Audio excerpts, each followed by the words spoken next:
咁你最深印象係咩咧？着袈裟，係好難着啊定咩？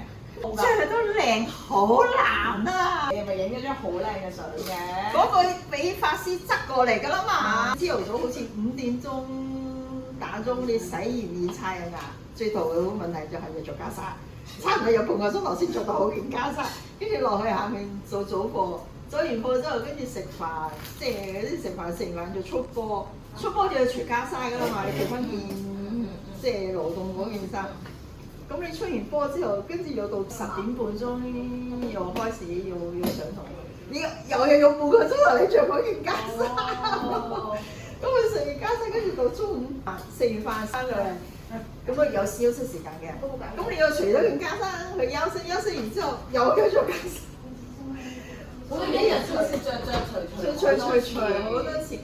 企件袈裟你睇落去好簡單，一塊布咁啊攝翻入去，搭翻入去。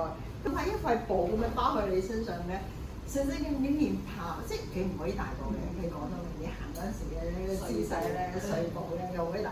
但你諗下，你打坐嗰陣時，你始終都係要咁樣盤腿啊、噼里啪啦，同埋你跪坐嗰陣時咧，你都要個禮儀喺度啊嘛。你唔可以將佢啲袈裟搞到好似歪歪